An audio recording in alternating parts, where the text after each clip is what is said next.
ঝাঁটায় মোজা পরালে কি হয় তা কি জানেন বন্ধুরা? জানেন না তো? ইস্ত্রি করে কখনো ঝাঁটা মেরে দেখেছেন? তাও দেখেননি। এবার দেখুন বন্ধুরা, মাথার চুলের ক্লিপের সাহায্যে কখনো কি ঘর মুছে দেখেছেন? দেখেননি। গার্ডারের মধ্যে সাবান রাখলে কি হয় তা কি জানেন? জানেন না। প্লাস্টিক দিয়ে ঝাঁটা র্যাপ করে রাখলে কি হয় সেটা কি জানেন? গামছা আনার সাথে সাথেই কিন্তু ঝরে ঝরে রং বেরোয়। ঝরে ঝরে রং পড়ার কারণে আমাদের গামছার কালার কিন্তু ফেড হয়ে যায়। তাই ঝরে ঝরে যাতে রং না পড়ে তার জন্য কিন্তু আমি ধামাকাদার একটা টিপস তোমাদের সাথে শেয়ার করবো। দেখো কি টিপস শেয়ার করি। সবার প্রথম কুমকুম গরম জল নিয়ে নেবে। একদম ঠান্ডা গরম জল নেবে না, হালকা হালকা গরম জল নেবে। দেখো জলের কথা বলছি তো পিপাসা পাচ্ছে, সত্যি রোজা করে না ভয়েস দিতে খুব কষ্ট হচ্ছে। তো যাই হোক, করতে তো হবেই, সবার মনিটাইজ হয়ে গেছে, শুধু আমিই বাকি রয়েছি। যাই হোক, দেখো এবার সোডাটা দেওয়ার পরে, মানে বেকিং সোডা 1 চামচ বেকিং সোডা দেবে, 1 চামচ লবণ দেবে। আমি কিন্তু সোডা লবণ দুটো মিক্স করে নিয়েছি। নেওয়ার পরে জলের মধ্যে দিয়েছি, দেওয়ার পরে এই যে গামছাটাকে ভিজিয়ে দিলাম। মুখটা কিন্তু একদম জড়িয়ে যাচ্ছে, কথাটা কিন্তু ঠিক হচ্ছে না, তবুও তোমরা একটু মানিয়ে নিও। এবার দেখো গামছাটা ওভারনাইট ভিজিয়ে রাখবে। কথা দিচ্ছি বন্ধুরা, পরের দিন সকালে উঠে দেখবে এক ফোঁটাও রং বেরোয়নি, রংটা কিন্তু একদম পাকা হয়ে যাবে। রং পাকা হয়ে গেলে গামছা থেকে কিন্তু আর রং উঠবে না, আর দেখতে কিন্তু সুন্দর লাগবে। আর জানো তো বন্ধুরা, গামছার ছাপাটা এত সুন্দর ছিল কি বলবো তোমাদের। গামছার ছাপাটা দেখে আমি কিন্তু একদম ফিদাই হয়ে গেছি। আর পরের দিন সকালবেলা যখন ধুয়ে রংটা উঠতে দেখিনি, মেলেছি, তখন কিন্তু আরও খুশি হয়ে গেছি।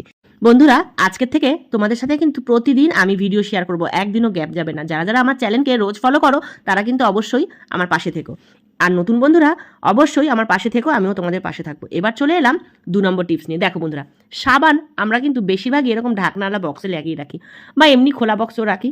তো সাবান কিন্তু মানে গায়ের মধ্যে লেগে যায়। সাবানের যে বাষ্পটা থাকে ইউজ করার পরে সাবানের বাষ্প কিন্তু একদম লেগে যায়, আর অনেকটা করে সাবান নষ্ট হয়।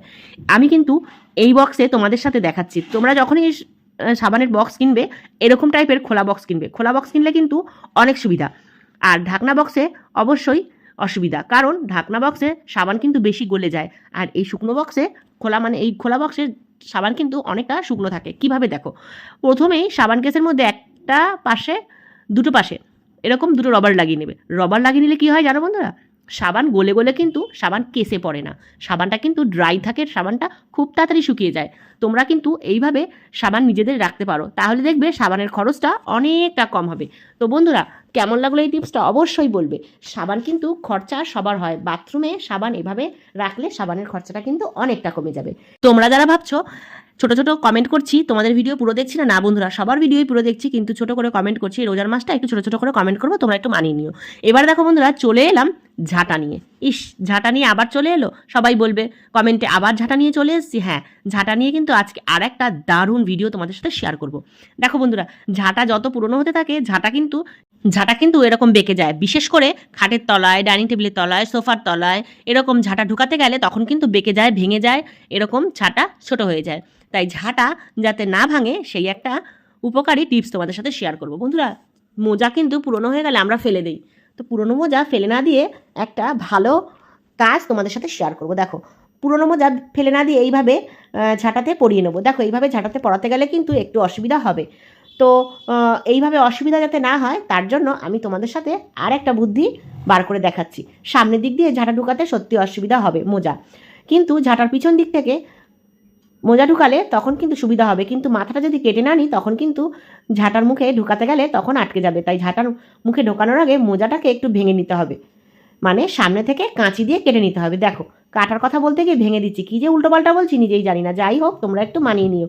এবার দেখো, গার্ডারের অংশটা একদম মুখের কাছে নিয়ে নিলে তারপরে যেখানে কেটেছো সেই কাটা অংশটা সুন্দর করে একটা গাঁট মেরে নেবে। এরকম করে গাঁট মেরে নিলে তাহলে কিন্তু মোজাটা খসে খসে নিচের দিকে বেরিয়ে যাবে না, তাহলে কিন্তু শক্ত থাকবে। গাঁটটা কিন্তু অবশ্যই মেরে নেবে। এখানে কিন্তু গাঁটের বদলে গার্ডারও মেরে নিতে পারো, গার্ডার মেরে নিলেও কিন্তু সুবিধা হয়। আমি কিন্তু এখানে গার্ডার মারছি না, গিট মেরে তোমাদেরকে দেখাচ্ছি।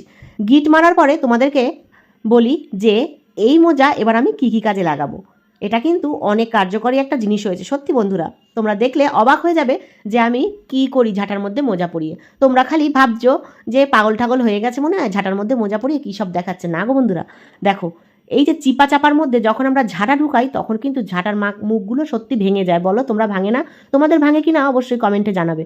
তোমরা এটা কিন্তু ঝাঁটার কভার হিসাবেও ব্যবহার করে রাখতে পারো। ঝাঁটা যদি কোথাও রাখো, যদি এরকম মোজা পরিয়ে রাখো, তাহলে কিন্তু ঝাঁটাটা একদম ভাঙবে না আর সুন্দর থাকবে, অনেক দিন তোমরা ব্যবহার করতে পারবে ঝাঁটার কভার হিসাবে। টিপসগুলো ভালো লাগলে অবশ্যই পাশে থাকবে। আবার বলছি বন্ধুরা, প্রতিদিন কিন্তু এবার ভিডিও আসছে তোমাদের সামনে। এবার দেখো বন্ধুরা, তোমরা কি কখনো মাথার চুলের ক্লিপ দিয়ে ঘর মুছে দেখেছো? হ্যাঁ বন্ধুরা, আজকে কিন্তু আমি এই মাথার চুলের ক্লিপ দিয়ে ঘর মুছে দেখাবো। এবার তোমরা বলো, মাথায় ক্লিপ লাগানোর জায়গায় আমি এই ক্লিপ ঘর মুছছি, কীভাবে ঘর মুছবো এই ক্লিপ দিয়ে বলো তো? তোমরাই বলো কীভাবে এই ক্লিপ দিয়ে ঘর মুছবো। ওয়াইপার তো নিয়ে এলাম, এবার কি করব? আমাদের কিন্তু খাটের তলায়, আলমারির তলায়, ডাইনিং টেবিলের তলায়, ড্রেসিং টেবিলের তলায় এখানে কিন্তু হাত সহজে পৌঁছায় না। আর ঘরেও কিন্তু আমরা মোছার সময় বসে বসে মুছতে আমাদের খুবই কষ্ট হয়। এবার যাদের ঘরে মপ নেই, ওয়াইপার আছে, তারা কিন্তু ঝটপট করে এরম করে একটা অর্গানাইজার বানিয়ে নিতে পারো। দেখো, সবার প্রথম ছোট টাওয়াল নেবে। টাওয়ালটাকে যেই লিকুইড তোমরা দাও ঘর মোছার জন্য ওরকমভাবে ভিজিয়ে নেবে। ভেজানোর পরে নিংড়ে তারপরে দেখো ডাবল ফোল্ড করে সুন্দর করে দুদিক দিয়ে দুটো ক্লিপ মেরে দেবে। এবার দেখো কত সুন্দর একটা অর্গানাইজার তৈরি হয়ে গেল। কিরম লাগছে বন্ধুরা বলো তো? বুদ্ধিটা কেমন লাগলো? যাদের যাদের এই টিপসটা ভালো লাগলো তারা কিন্তু অবশ্যই আমাকে কমেন্টের মাধ্যমে জানাবে। এবার ঘর জট যখন মোছা হয়ে যাবে তখন সার্ফ দিয়ে ধুয়ে মেলে দাও, ঝামেলা শেষ। কোনো মপ কেনার প্রয়োজন নেই, পয়সা খরচা করার কোনো দরকার নেই, এক কাজে দু কাজ। যখন ঘর মোছা হয়ে যাবে তখন ধুয়ে ঠুয়ে মেলে দেবে, ওয়াইপারের কাজ করবে। আবার যখন ঘর মোছার টাইম হবে তখন ওয়াইপারের বদলে এই মপ বানিয়ে নেবে। কীরকম লাগলো টিপসটা বলো? এবার এই ওয়াইপারটা দেখো কোথায় কোথায় ঢুকে যাচ্ছে। খাটের তলায়, সোফার তলায়, ডাইনিং টেবিলের তলায়, ফ্রিজের তলায়, ড্রেসিং টেবিলের তলায়, যেসব তলায় হাত ঢোকে না, ঘরের যেসব ফার্নিচারের তলায় হাত ঢোকে না, সেই সব জায়গায় কিন্তু তোমরা এইভাবে মপটাকে ব্যবহার করতে পারো। ভিডিওটা কেমন লাগলো অবশ্যই কমেন্টের মাধ্যমে জানাবে। আরবি ফ্যামিলি চ্যানেল থেকে বৈশালী বলেছিলে যে দিদিভাই হঠাৎ করে হাতে রান্না করতে করতে পুড়ে গেলে কিভাবে সেই জ্বালা দূর করব। নেক্সট ভিডিওতে অবশ্যই তোমাকে দেখিয়ে দেবো কিভাবে এই জ্বালা দূর হবে। তো এইরকম তোমরা যদি কোনো কিছু জানতে চাও কমেন্টের মাধ্যমে অবশ্যই জানাবে। এবার দেখো বন্ধুরা, চলে এলাম প্লাস্টিক নিয়ে। এরকম প্লাস্টিক কিন্তু আমাদের ঘরে সবসময় এসেই থাকে। আজকে কিন্তু তোমাদের সাথে যেই টিপসটা শেয়ার করবো এটা কিন্তু নতুন ঝাঁটা কিভাবে শক্ত করবে সেইটা তোমাদের সাথে শেয়ার করব। এরকম প্লাস্টিক 4-5টা কেটে নেবে। কেটে নেওয়ার পরে ভালো করে পিছন দিকটা সামনের দিকের টুকরোটা কাঁচি দিয়ে সুন্দর করে কেটে প্লেন করে নেবে। প্লেন করার পরে এটা আমি কি কাজে লাগাবো সেটা তোমাদের সাথে এবার শেয়ার করব। প্লেনটা করার পরে সুন্দর করে কোনাগুলো যেগুলো ব্যাকাটাটা থাকবে ওটা কিন্তু সুন্দর করে সাইজ করে কেটে নিয়ে, নাহলে দেখতে কিন্তু একদম খারাপ লাগবে। এবার দেখো আমি কিন্তু দুদিকে সুন্দর করে কেটে নিচ্ছি। কেটে নেওয়ার পরে কি করব দেখো, ইউনিক মাহফুজা ব্লগ চ্যানেল থেকে বলেছিলে দিদিভাই ঝাঁটা কিন্তু নতুন কিনলে আমার ফুল পড়ে আর ঝাঁটা কিন্তু ভেঙে যায়, ঝাঁটাগুলো নতুন আনার পরে ঝাঁটাগুলো ভেঙে যায়, তা এটার জন্য একটা টিপস শেয়ার করবে। তা তোমার জন্য এই টিপসটা আমি শেয়ার করছি। প্লাস্টিক কেটে দেখো আমি কিন্তু অলরেডি একটা লেয়ার লাগিয়ে নিয়েছি। এবার আমি সেকেন্ড লেয়ার লাগাবো। দেখো একটা লেয়ার আমার কিন্তু লাগানো হয়ে গেছে, সেকেন্ড লেয়ার লাগিয়ে তোমাদেরকে দেখাচ্ছি। এটা কিন্তু নতুন ঝাঁটা তোমাদের সাথে শেয়ার করছি। এবার দেখো এরকম করে রোল করে কেটে নিলে, কাটার পরে এটাকে আস্তে আস্তে টাইট করে, ঢিলা করবে না বন্ধুরা, টাইট করে রোল করবে। এরকম করে টাইট করে আস্তে আস্তে রোল করবে। আমি কিন্তু এখানে দুটো প্লাস্টিক নিয়েছি, আগে কিন্তু দুটো প্লাস্টিক সিল করে নিয়েছি আর এরপরে দুটো করছি। এবার দেখো বন্ধুরা, এইভাবে আস্তে আস্তে রোল করে নিলে সুন্দর করে রোলটা করবে যাতে হাত থেকে ফসকে না যায়, ফসকে গেলে কিন্তু তখন দেখতে খারাপ হবে। এরকম করে আস্তে আস্তে রোল করবে। তোমরা কিন্তু মোটা প্লাস্টিকও নিতে পারো, যেরকম আটার প্লাস্টিক, চিনির প্লাস্টিক, এরকম মোটা প্লাস্টিকও নিতে পারো। আমি এখানে এই প্লাস্টিক নিয়ে তোমাদেরকে দেখাচ্ছি, বাইরের ফলের ক্যারি ব্যাগগুলো যেগুলো আসে সেই ক্যারি ব্যাগ দেখাচ্ছি। আটার যে প্লাস্টিকটা আছে সেই প্লাস্টিকটা দিয়ে আমি তোমাদের সাথে শেয়ার করবো। ওটা কিন্তু অন্য প্রসেস, এই প্রসেসটা তোমাদেরকে আজকে দেখাই। এরপরে যখন আমি আবার নতুন ঝাঁটা কিনে আনবো তোমাদের সাথে ওই প্রসেসটাও দেখাবো, ওইটা কিভাবে আমি করেছি। অবশ্যই ওটাও তোমাদের জন্য ইউজফুল হবে। এটা কিন্তু খুব সুন্দর করে গরম করে নিতে হবে। ইস্ত্রিটা কিন্তু বেশি গরম করলে হবে না, হালকা গরম, যাতে তুমি আঙুল দিয়ে দেখবে তোমরা যে ইস্ত্রিতে হাত দিতে পারছো কিনা। যদি হাত দিতে পারো তখনই কিন্তু এটা ব্যবহার করবে। এবার দেখো আস্তে আস্তে প্রেস করবে ইস্ত্রিটা দিয়ে। এবার দেখো প্রেস করছি কিন্তু দেখো নিচে তোমরা কি দেখতে পাচ্ছ কিনা জানি না, অনেক ফুল পড়েছে। এইভাবে ঝাঁটার গোলটা কিন্তু আমি করে নিয়েছি।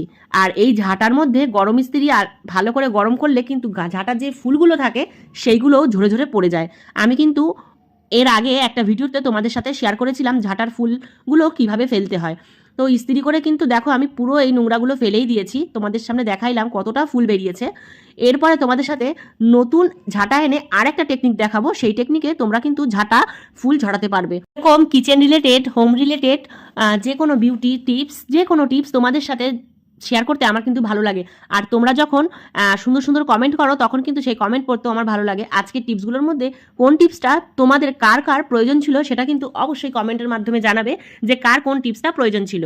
আর একটা কথা, নতুন কোনো টিপসের বিষয়ে জানতে হলে কমেন্টের মাধ্যমে অবশ্যই জানাবে কিন্তু। ভিডিওটা ভালো লাগলে অবশ্যই লাইক কমেন্ট শেয়ার করবে, অবশ্যই পাশে থাকবে, আর সবার জন্য দোয়া করবো। আল্লাহ হাফেজ।